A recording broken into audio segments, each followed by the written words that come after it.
princess who saved her people. Esther, the brave princess who saved her people. Long ago, in the magnificent kingdom of Persia, there lived a young Jewish girl named Hadassah, though everyone called her Esther. Her name meant star, and oh, how brightly she would shine. But Esther's life didn't start in a palace with golden curtains and marble floors. No, her story began in sadness. When she was very small, both her mother and father died, leaving little Esther all alone in the world. Can you imagine how scary that must have been? To be a little girl with no mommy to tuck you in at night? No daddy to swing you high in the air? But God had a plan. Even in Esther's sadness, her older cousin Mordecai, a kind and wise man who loved God with all his heart, took Esther into his home. He became like a father to her, teaching her about God's faithfulness, telling her stories of how God had protected their people, the Jews, through impossible situations. Mordecai would brush Esther's long dark hair and whisper, "Never forget who you are, little one. You are God's chosen child." Esther grew up helping Mordecai, learning to be patient and kind. She would wake early to fetch water from the well, her sandals slapping against the dusty streets. She learned to bake bread that smelled like heaven itself, and she always shared with neighbors who had less. The other children loved playing with Esther because she never acted like she was better than anyone else, even though she was growing more beautiful every single day. Her eyes sparkled with kindness, and her smile could light up the darkest room. Now, in that same kingdom, lived King Xerxes, one of the most powerful rulers in the entire world. He lived in a palace so enormous that it took hours just to walk from one end to the other. The walls gleamed with jewels, and servants rushed about carrying trays of delicious foods from morning until night. But King Xerxes had a problem. His queen, Vashti, had disobeyed him in front of all his important guests, and she was no longer queen. The king was lonely in his big, fancy palace. His advisors came up with an idea. They would search throughout all 127 provinces of the kingdom to find the most beautiful young women. These women would come to the palace, and after a whole year of special beauty treatments with the finest perfumes and oils, the king would choose one to be his new queen. Messengers on fast horses galloped to every corner of the empire announcing this news. When the king's soldiers came to Esther's town, something unexpected happened. They saw Esther drawing water from the well, the sunshine making her hair shine like silk, her gentle spirit evident in every movement. The soldiers looked at each other with wide eyes. They had found someone truly special. Before Esther could even understand what was happening, she was taken to the palace. Mordecai's heart broke as he watched his beloved cousin leave, but he whispered a prayer. "God, please watch over her. Use her for your purposes." At the palace, a man named Haggai was in charge of all the young women. From the moment he met Esther, he noticed something different about her. She wasn't demanding or proud like some of the others. She didn't complain about the food or throw tantrums when things didn't go her way. Esther was grateful, respectful, and genuinely interested in everyone she met, from the highest officials to the servants who cleaned the floors. Haggai gave Esther the best rooms in the harem and 7 special maids to help her. But here's something amazing.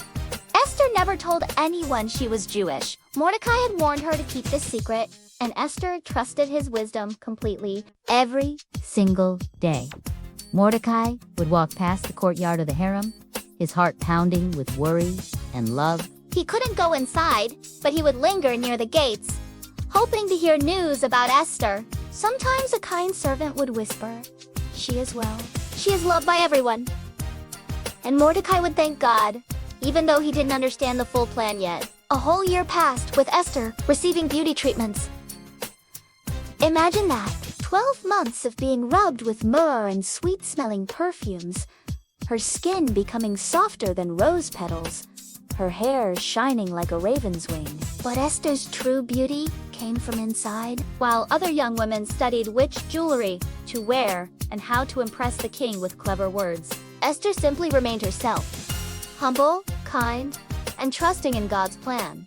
Finally, Esther's turn came to meet King Xerxes. Her heart must have been beating like a drum. Guards in gleaming armor led her through corridor after corridor, each more splendid than the last. When she entered the throne room, the king looked up from his golden throne, and something incredible happened. He couldn't look away. It wasn't just her physical beauty that captured him.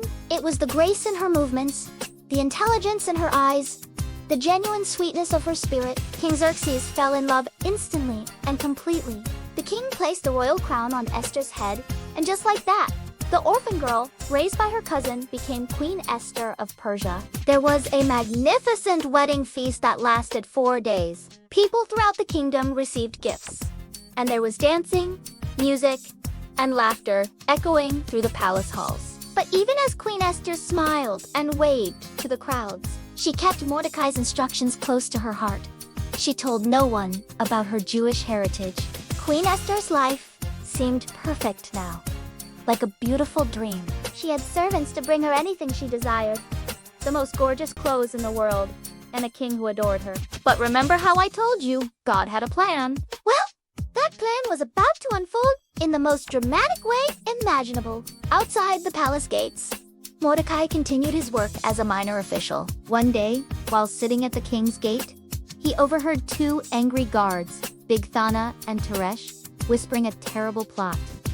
They wanted to kill King Xerxes. Mordecai's blood ran cold. He immediately sent word to Queen Esther, who told the king. The traitors were caught, and the entire event was written down in the king's official record books. Mordecai had saved the king's life, though hardly anyone noticed at the time. But God noticed. God always notices. Now we come to the villain of our story, and oh, what a nasty piece of work he was. His name was Haman, and he was promoted to be the king's highest official. Everyone in the kingdom had to bow down when Haman walked by. His nose was always stuck up in the air, and he loved the feeling of power more than anything else in the world. His robes were fancy, his beard was perfectly groomed, and his eyes were cold and cruel. Every day, as Haman strutted through the king's gate, all the officials would drop to their knees and press their foreheads to the ground. All except one. Mordecai remained standing, not because he was rude or disrespectful, but because he was a Jew. And Jews only bowed down to worship God Almighty, not human beings, no matter how important they thought they were. This made Haman absolutely furious. His face would turn red as a beet, and his hands would shake with rage. Who did this Mordecai think he was? When Haman discovered that Mordecai was Jewish, a terrible, horrible, wicked idea began growing in his evil mind like a poisonous weed. He thought, why should I just punish Mordecai? I'll destroy all the Jews in the entire kingdom. Haman went to King Xerxes with lies dripping from his tongue like honey. He said, Your Majesty, there is a certain group of people scattered throughout your kingdom who have different customs and don't obey your laws. They are dangerous. Let me write a decree to destroy them, and I'll even pay 10,000 talents of silver into your treasury. That's an enormous amount of money. By the way, more than most people could imagine. The king, not knowing these people were the Jews, or that his own beloved queen was one of them, thoughtlessly pulled his signet ring from his finger and handed it to Haman. This ring was like the king's signature. Whatever was sealed with that ring became law, unchangeable and absolute. Haman's thin lips curled into a wicked smile. Haman quickly wrote the terrible decree. On the 13th day of the 12th month, all Jews, young and old, women and children, were to be killed, and their belongings could be taken by anyone who murdered them. Messengers raced on horseback to every province, carrying this death sentence. The entire Jewish people were sentenced to die, and they had no idea why or how to stop it. When Mordecai heard the news, he tore his clothes and put on scratchy sackcloth and ashes, signs of deep mourning and grief. He walked through the city, wailing in anguish. Throughout the kingdom, Jews were crying, fasting, and praying desperately to God. How could this be happening? What had they done to deserve such hatred? Inside the palace, Queen Esther heard that Mordecai was outside the gates, dressed in mourning clothes and acting strangely. She was confused and worried. She sent clean clothes to him, but Mordecai refused them. Instead, He sent her a message that would change everything. He explained about Haman's evil plot and included a copy of the decree. Then he added these powerful words: "Go to the king and beg for mercy for your people." Esther's heart dropped into her stomach. She sent a message back to Mordecai, her hands probably shaking as she dictated it. "Everyone knows there is a law in Persia. If anyone goes to the king without being invited, that person will be killed, unless the king holds out his golden scepter to spare their life." And Mordecai, "The king hasn't called for me in 30 days. If I go to him uninvited, I could die." Can you imagine how scared Esther must have felt? She had gone from being an orphan to a queen, and now she might lose her life just for trying to save her people. Everything she had could disappear in an instant. Mordecai's response was firm and filled with faith. He sent back these famous words that still inspire people today. "Do not think that just because you reign in the palace, you'll escape when all the other Jews are killed. If you remain silent now, help will come from somewhere else, but you and your family will die. And who knows? Perhaps you became queen for such a time as this." Those words hit Esther like a thunderbolt. For such a time as this? Suddenly, everything made sense. God hadn't made her queen just so she could wear pretty dresses and eat fancy food. God had positioned her in this exact place, at this exact moment, to save his people. All those years of Mordecai teaching her about God's faithfulness. All the sadness of losing her parents, her humble attitude that made the king love her, keeping her identity secret was all part of God's magnificent plan. Esther made a decision that required more courage than fighting a lion. She sent this message to Mordecai: "Gather all the Jews in the city and fast for me. Don't eat or drink for 3 days, night or day. My maids and I will fast too. Then I will go to the king, even though it's against the law. And if I die, I die. If I die, I die." Let those words sink in. Queen Esther was willing to give up her life to save her people. For 3 whole days and nights, Esther and her maids prayed and fasted. No food passed their lips. No water quenched their thirst. They were talking to God, the real king, asking for courage and wisdom. Throughout the city, Mordecai and all the Jews did the same thing. They were crying out to the God who had parted the Red Sea, who had brought down the walls of Jericho, who had helped David defeat Goliath. Would he help them now? On the 3rd day, Esther put on her royal robes. She looked at herself in the mirror, took a deep breath, and walked toward the inner court of the palace where the king sat on his throne. Every step took courage. Her heart pounded so hard she could hear it in her ears. The guards at the doors looked surprised. No one approached the king without being summoned. This could mean instant death. Esther stood in the inner court, and King Xerxes looked up from his throne. Time seemed to stop. The king could order her execution with a single word. Everyone in the court held their breath. Then, like sunshine breaking through storm clouds, the king smiled. His heart melted with love for his beautiful queen. He held out his golden scepter, the symbol of mercy and acceptance. Esther walked forward on trembling legs and touched the tip of the scepter. She was safe. The king was so pleased to see her that he asked, "What is it, Queen Esther? What do you want? I'll give you anything, even up to half my kingdom." But Esther was clever and patient. She didn't blurt out her request immediately. Instead, she said sweetly, "If it pleases your majesty, I'd like you and Haman to come to a banquet I've prepared for you today."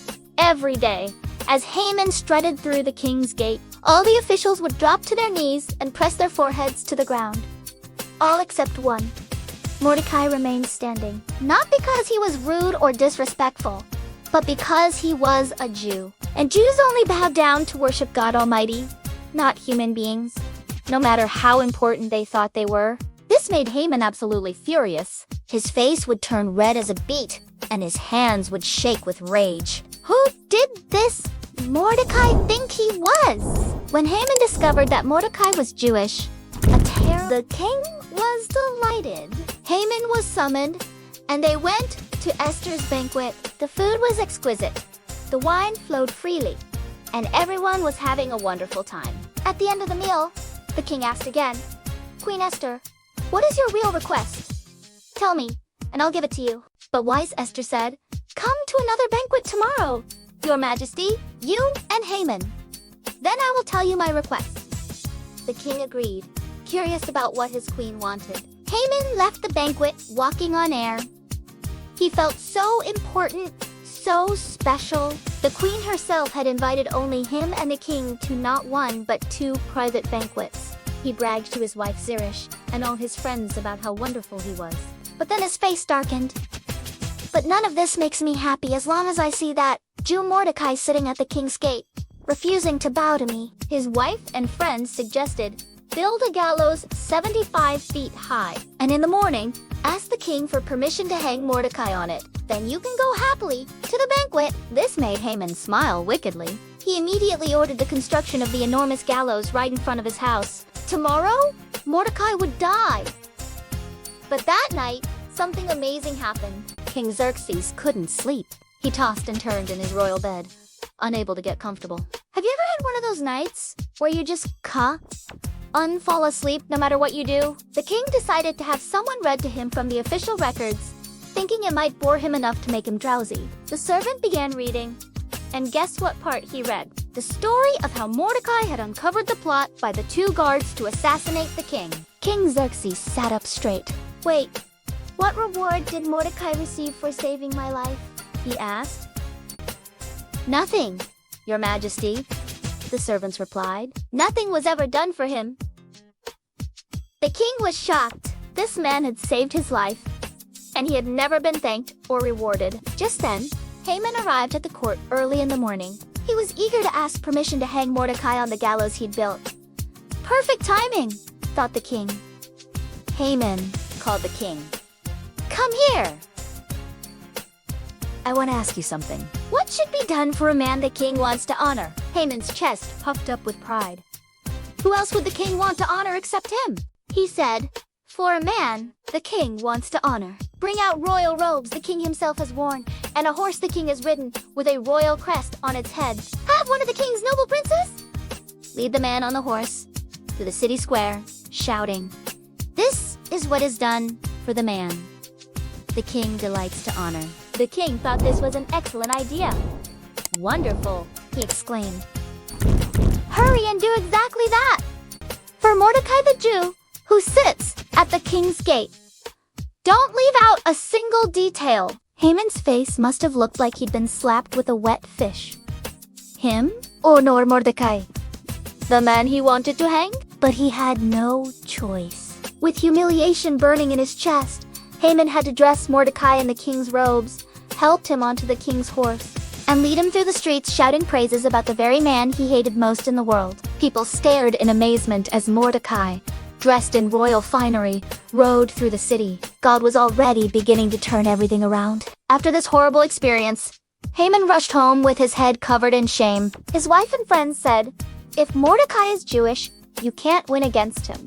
You're doomed. Before they could say more, the king's servants arrived to take Haman to Esther's second banquet. At the banquet, the king was in a wonderful mood. The food was even more delicious than before, and the atmosphere was warm and pleasant. As they were drinking wine, King Xerxes asked for the 3rd time, Queen Esther, what is your request? It will be given to you. What do you want? Even up to half the kingdom. It will be granted. This was the moment. Esther's whole life had led to this. She took a deep breath, and her voice rang out clear and strong. If I have found favor with you, Your Majesty, and if it pleases you, grant me my life. That's my request. And spare my people. That's what I want.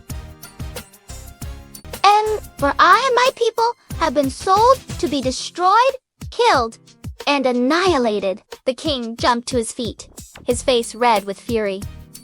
What?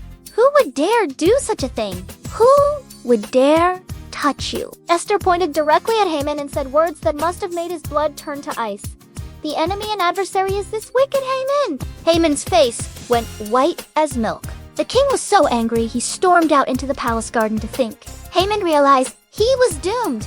Completely doomed. He fell on the couch where Esther was reclining, begging for his life, pleading for mercy. Just then, The king came back inside. When he saw Haman on the couch with the queen, he exploded. Will he even assault the queen while I'm in the house? The servants immediately covered Haman's face, a sign that he was as good as dead. One of the servants, Harbana, spoke up. Your Majesty, there's a gallows 75 feet high standing at Haman's house. He built it to hang Mordecai, the man who spoke up to save the king's life. King Xerxes' voice was cold as steel. Hang Haman on it. And so the wicked Haman was hanged on the very gallows he had built to kill Mordecai. The man who wanted to destroy God's people was himself destroyed. That very day, King Xerxes gave Mordecai Haman's position and all his property. Esther revealed that Mordecai was her cousin, the man who had raised her with such love and care. But there was still a problem. The decree to kill the Jews had already been sent out. And according to Persian law, a decree sealed with the king's ring could never be revoked or changed. What could they do? The king gave Mordecai his signet ring and told him to write another decree. Mordecai wrote a new law stating that on the same day the Jews were supposed to be destroyed, they were allowed to defend themselves. They could fight back against anyone who attacked them. Messengers on the fastest horses raced throughout the empire with this new decree. When the Jews heard the news, there was rejoicing and celebration everywhere.